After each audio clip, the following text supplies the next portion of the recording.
back to Rating the List, where we review, discuss, and reimagine popular movie lists objectively. We're your hosts. I'm Brad. And I'm Jerry. And today we'll be going over number 17 on Brad's top 20 favorite movies of all time. Brad's number 17 is LA Confidential, released in 1997, directed by Curtis Hanson, edited by Peter Honus, written by James Ellroy and Brian Helgeland, starring Russell Crowe, Guy Pearce, and Kim Basinger.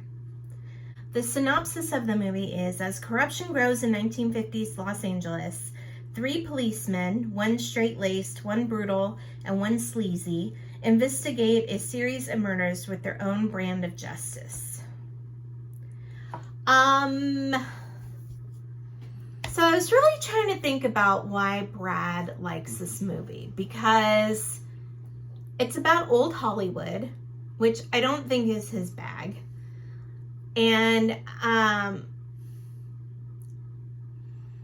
I think it's just maybe the corruption of people who are supposed to be like on this pedestal. You know, they're the cops, they're police officers, they should be doing what we need them to do, yet every single one of the police officer characters in this movie is flawed and is not the best person they can be.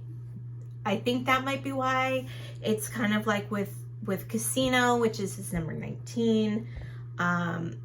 It's the same kind of thing where these people are super corrupt, and it's, yeah, I mean, that's all I can think of, really. So she grabbed at straws, and she kept grabbing, and she didn't grab the right one. I didn't. No. Okay. So I really like film noir. Oh, I like film noir. And this is a neo-noir, which Yes. I really, really dig. And there were a couple really good neo-noirs in the 90s. I think this is the best of them. Yeah, it's really good. There is a lot in this movie that's to like. You've got Russell Crowe and Guy Pearce before anyone knew who they were, and they just came out of the gate, and you're like, holy crap. Yeah, their performances are Holy outstanding. crap, who are these guys? Mm-hmm. And then you find out they're like both Australians playing, Of course. Americans, of course. And they're both great. I actually knew who both of them were a little bit, so I had seen Russell Crowe in, I think it's his first movie, it's called Romper Stomper, where he plays this kind of like neo-Nazi type. And then Guy Pearce was in Adventures of Priscilla, Queens of the Desert. Yeah, that's a great movie. So seeing him in this one was like, oh, that's a different turn. Yeah. So I knew who they were a little bit. And then you've got, I think, one of the more interesting performances of the last probably 40 years in Kim Basinger, who has never been known for her acting. And she is outstanding in this movie. This is an absolute career achievement for her. Yeah, I think she got did she get won the Academy Award? She Yeah. did, and rightfully so. She was nominated and won, which is not something you would have expected seeing Kim Basinger in the late 80s or early 90s in anything. You would not have imagined that, basically, no offense to her, but basically a pretty face. I mean, that's what she was for the most part, would have shown the kind of acting chops that she does in this movie. And to be fair, subsequently, she has been good in several movies since then. Yeah. This is, I think maybe she just might be one of those actors who had to reach a certain point in their life when they could.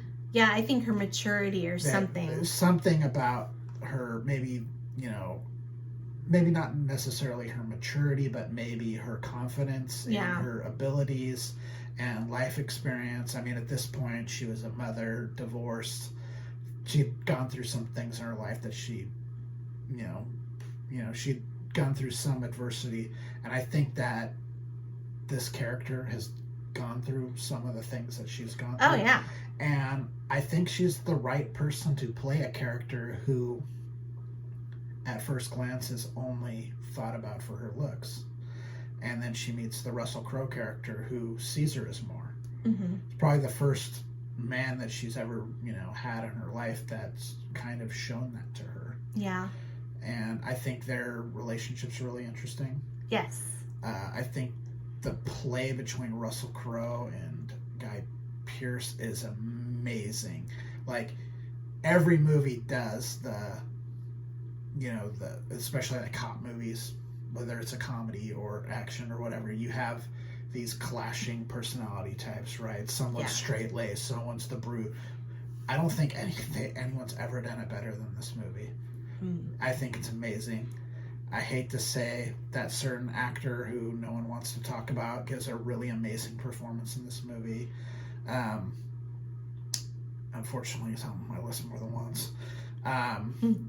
James Cromwell is fantastic in this movie. Talk about another non-American playing an American. He's really, really great in this movie. There's a lot to like. You've got this kind of mystery. James Ellroy, he is the guy who wrote Black Dahlia. Mm-hmm. So, he kind of has an obsession with this time period. His mom was the woman who was one of the victims of the Black Dahlia. So he's always had a thing with that. Mm. So he kind of understands that world. So, there's just a lot of interesting things. I think he nails the time period right. I think the costume design's great. Yes. Yeah. It's a cool mystery. It's got great relationships. The late great Curtis Hanson, I think this is his most interesting directorial to date. I think probably his most overall interesting movie is 8 Mile. But this was a really, really interesting kind of career change for him. He'd done mostly dramas, and this one has a lot more action in it than anything else he's ever done. Mm-hmm. I think the writing's really interesting because there are spots when you can absolutely tell when they brought in Helgeland to punch up the script. There are spots where you're like, he wrote that. Like that line where he's just like, with a wrecking ball. When Guy Pearce says that, I'm like, I know who wrote that one. It wasn't James Ellroy. Yeah. It's really interesting to me because this has a lot of things that I really like. It's got old Hollywood, murder mystery, film noir. I don't know what it is, but I can't get into it. I don't know why. I find myself drifting off, and I'm not sure why that is. I don't know if it's the pacing, maybe. I would say that it's not paced like a typical noir. It's much faster paced than a typical noir. I think it's noir-ish. Yeah, I don't. It's one of the things I actually find really interesting about the movie is it's noir-ish, but they took a different kind of take on it. Yeah. Yeah, I think too. I mean, there's no classic like voiceover like a noir. Yep. It's not, Which I think it would detract from this. Oh movie. yeah, it would. Because I think if you did that, the person who would have to do it would be that actor that no one wants to talk about. Yeah. And I think having to revisit that and listen to that would kind of be like, meh. Well, they could do it through Danny DeVito. Yeah, but I don't think he's the right voice for it. Yeah. In the terms of what the story is. Yeah, that's true. That's true. And again, there's a great performance, by the way. Yeah, he's great. He's fantastic. Yeah. This like sleazy dude. It's really well acted. Again, in an ensemble cast, which you like. Yeah.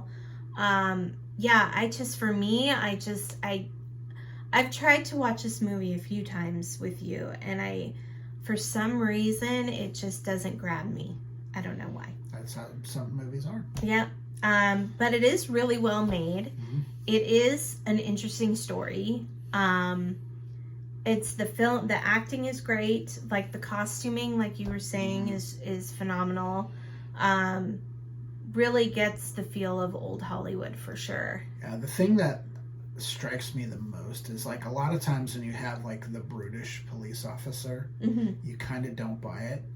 I buy the hell out of Russell Crowe being that guy who could just absolutely beat the crap out of someone. Yeah, and give zero fucks. And gives like he is like, I mean, he is just like absolutely just built in this movie. Yeah, he is. He looks like he was in the gym for like 16 hours a day for like you know, like 6 months before this movie started. Yeah. He's an I mean, he's just bursting out of his like undershirt in this movie. Yeah. I think for me, the thing that I picked up on this watch was Guy Pearce's performance. Like, I never really drew attention to it before, but this time I really paid attention to what he was all about and how he made no, he didn't hide the fact that he wanted to, you know, go up the corporate ladder and would do anything to do it. And so that was interesting. But then at the end, he kind of, well, no, yeah. Well, he used it. Well, he used it, but I think he came around to understanding there is more to policing than what I've been doing. Yeah, yeah. Like, he can see, he can see, you know what? He can see the benefit of Russell Crowe's character. Well, I think he's the one that sees the right way is somewhere in the middle between what we're doing. Yeah. Like, what I'm doing isn't the right way all the time, and what he's doing isn't the right way. You know, dropping a guy over the side of a building, you know. But he said there's a time and a place to do those kind of certain things. The other thing I found really interesting about his character, and I didn't watch it again recently, but I've seen it fairly recently. It was the last time I saw it. I was sitting there, I'm like, this guy seems like the kind of law enforcement guy that would gravitate towards the FBI rather than just like a typical cop. And yeah, I see that. And I kept thinking about that, like, why isn't this guy in the FBI? He seems like the personality type of someone who would gravitate towards being a Fed. Because of his dad. His dad was a cop, and he wanted to be like his dad. But, you know, FBI is still a cop. It's just a different kind. But yeah. Anyway, any more thoughts? Oh, I ranked this as a 58.4. Not in my top 100. But I can appreciate how good the movie is, how well done it's made. So, do you have any more thoughts? Last thought is, I think this is one of the best movies of the 90s, which is a really good decade for movies. Yeah. And it holds up extremely well. It does. This, outside of that one actor that no one wants to talk about, who happens to be in this movie. Who will not be named. He who will not be named.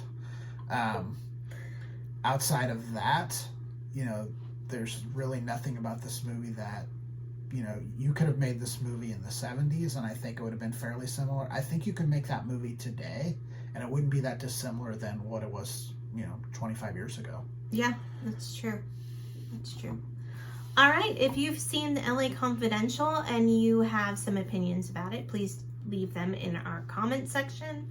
If you like our videos and you would like to follow us and subscribe, please do so. Please like our videos. It's always kind of cool to see like who's following us and read comments. If you'd like to talk to us directly, please do so at ratingthelist@gmail.com. But that's it for now. I'm Jerry. I'm Brad. And we're rating the list. We'll see you next time. Bye. Bye.